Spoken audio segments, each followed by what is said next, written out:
మిత్రులారా, ఇంతకు ముందు భాగంలో మనకు మహామాంత్రికురాలు లోనా చమారి గురించి తెలిసింది.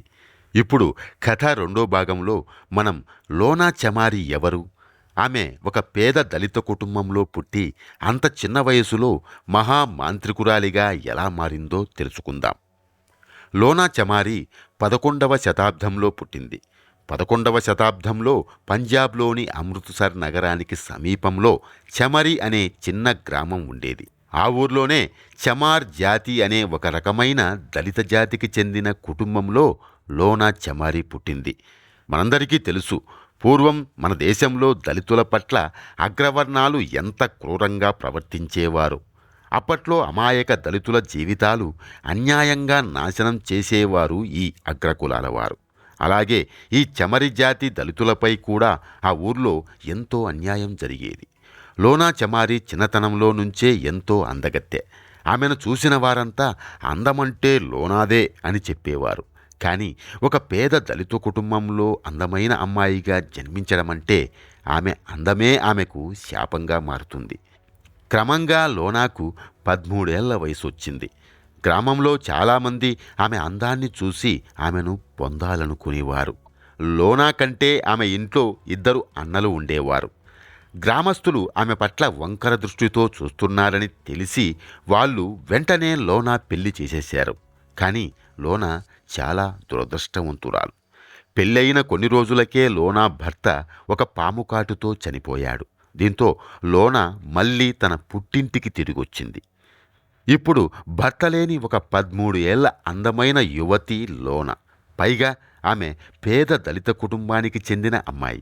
ఇక చెప్పేదేముంది, మొగుడు లేని ఆడది, పైగా అందంగా వయసులో ఉంది. దీంతో ఊర్లో ఒకరోజు జమీందారు గారి అబ్బాయి ఆమెపై కన్నేశాడు. వెంటనే ఆమెను వెంబడించి ఒకచోట ఆమెను బలాత్కారం చేయాలనుకున్నాడు. కానీ లోన అతడిని కొట్టి అక్కడి నుంచి పారిపోయింది.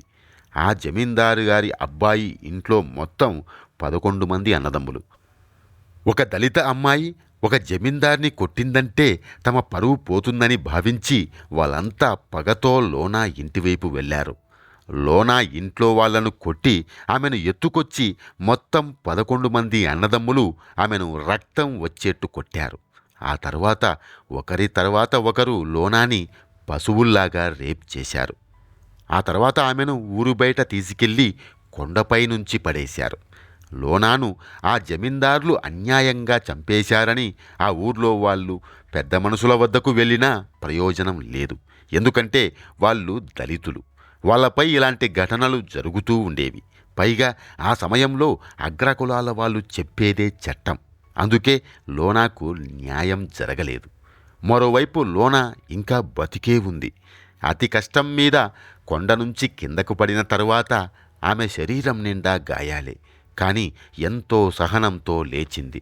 తనకు జరిగిన అన్యాయానికి ప్రతీకారం తీర్చుకోవాలనుకుంది. కానీ ఒక బలహీన అమ్మాయి అంత పెద్ద జమీందార్లను ఎలా ఎదుర్కొంటుంది? అందుకే ఆమె అడవిలో తిరుగుతూ ఉండగా అటువైపు నుంచి కొందరు మహిళా సన్యాసులు ఢిల్లీ వెళుతుంటే వారితో కలిసి వెళ్ళిపోయింది. ఆ మహిళా సన్యాసులు మామూలు ఆడవాళ్లు కాదు. సుదీర్ఘకాలం తపస్సు చేసి ఎన్నో సిద్ధి విద్యలు, చేతపడి విద్యలు పొందినవారు. వారంతా ఢిల్లీ సమీపంలో యోగా తపస్సు చేసే అఘోరాల వద్దకు లోనాను తీసుకెళ్లారు. ఈ అఘోరాలను యోగి మహారాజ్ అని పిలుస్తూ ఉంటారు. ఈ యోగి మహారాజులందరికీ గురువు, ఆరాధ్యుడు మహాశివభక్తుడు బాబా గోరఖ్నాథ్. ఈ యోగి మహారాజులంతా అఘోరాలు. వారు సంస్కృత మంత్రాలకు బదులుగా శబర మంత్రాలు ఉపయోగించి క్షుద్ర విద్యలు చేసేవారు. ఇప్పుడు మనం సూఫీ మతం గురించి కొంచెం చెప్పుకోవాలి. సూఫీ మతం అంటే ఇస్లాం. హిందువు ధర్మం తెలిసిన వారు ఈ 2 ధర్మాలను పాటిస్తూ సంగీతం, మంత్రాల ద్వారా పూజలు చేసేవారు. ఉదాహరణకు కవి రహీం, కవి కబీర్, భక్త మీరాబాయి, సిక్కుల గురువు గురునానక్ వీరంతా సూఫీ ధర్మాన్ని పాటించేవారు. ఈ సూఫీ మతం వారే శబర మంత్రాలను కనుగొన్నారు. శబర మంత్రాలు సంస్కృత మంత్రాల కంటే చాలా భిన్నం. సంస్కృత మంత్రాలు కఠినంగా ఉండేవి. సంస్కృత మంత్రాల ద్వారా విద్యను నేర్చుకోవాలంటే పవిత్రమైన హృదయం కలిగిన వారై ఉండాలి. ప్రతి ఒక్కరూ కఠోర తపస్సు చేసి ఈ మంత్రాల ద్వారా విద్యను పొందాలి. మరోవైపు శబరమంత్రాలు సంస్కృతం, ఇరానీ, శుద్ధ హిందీ భాషల పదాలు కలిసిన భాషలో ఉంటాయి.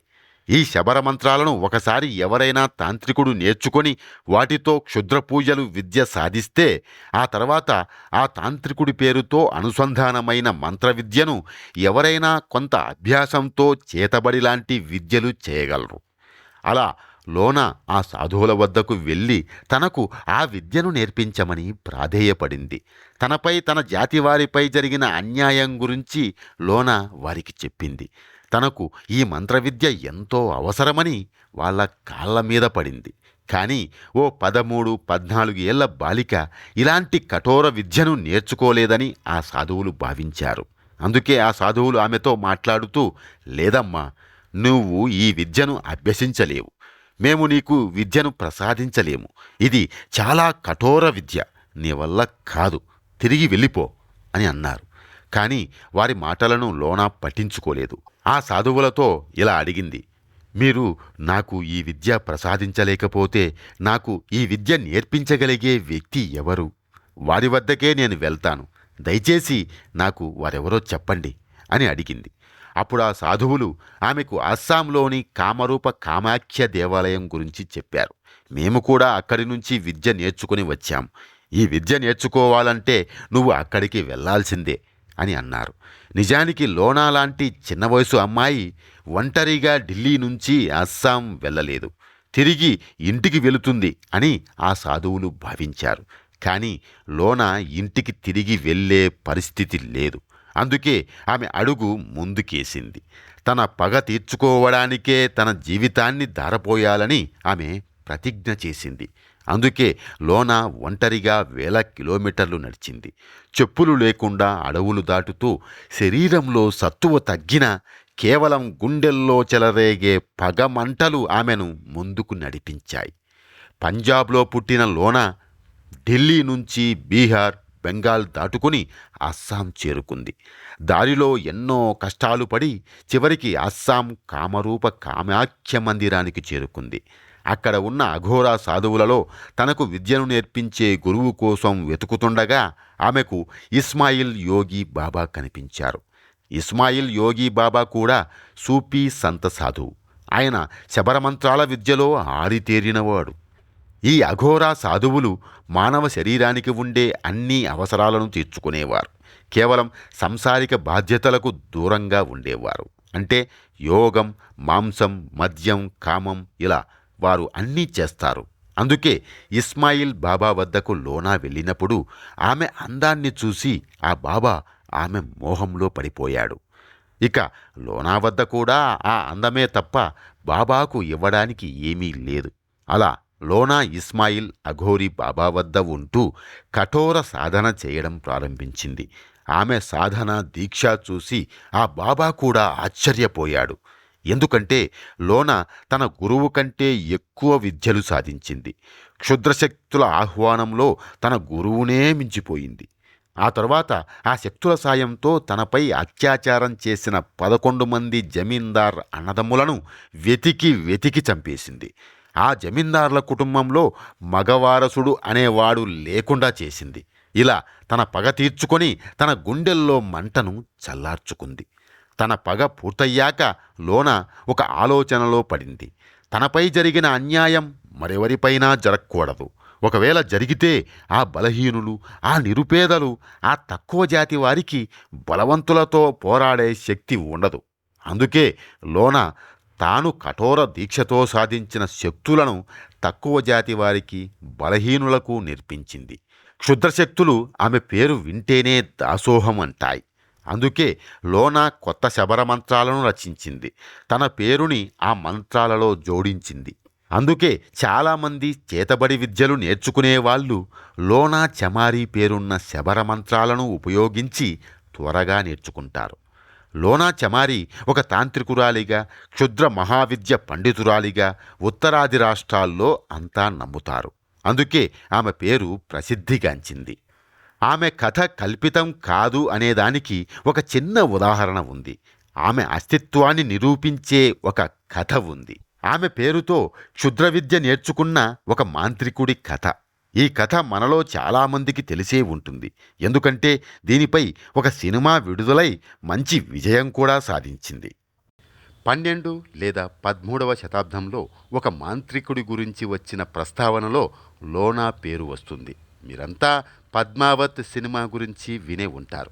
ఇందులో దీపికా పదుకునే హీరోయిన్. ఈ సినిమా కథ పద్మావత్ అనే పుస్తకంలోనిది. అది రాసింది మలిక్ మహమ్మద్ జైసీ అనే సూఫీ ముస్లిం రచయిత. ఈ పుస్తకం ఆయన 14వ శతాబ్దంలో రాశారు. నిజానికి ఇది కొంతవరకు కల్పిత కథ అయినప్పటికీ ఇందులోని పాత్రలు నిజ జీవితంలో నుంచి తీసుకున్నవి.